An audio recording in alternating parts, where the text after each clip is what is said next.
My dear brothers and honorable teachers, first of all, I want to thanks for giving me this chance to introduce myself and say something. I hope you will listen to me perfectly. So, dear brothers, my name is Muhammad Uwais. My father's name is Muhammad Ayub Ali. He is a father.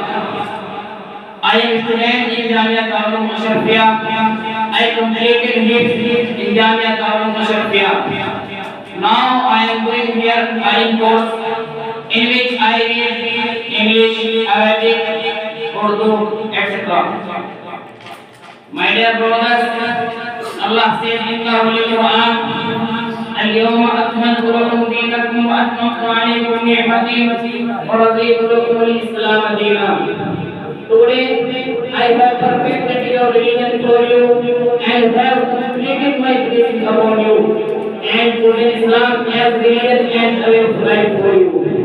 Nowadays, it is a general question arising in a mind which thinks something about this technology. The age of science and technology, the age of invention and discovery, the question is the relation between Islam and science. What is the Islamic approach to science and does Islam have any harmony with the modern science?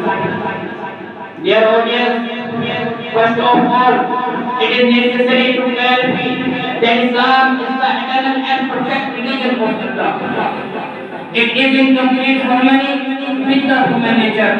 So, it can never be contrary to the laws of nature. Its teaching and doctrine can run with the ups and downs of every age. Its basic goal and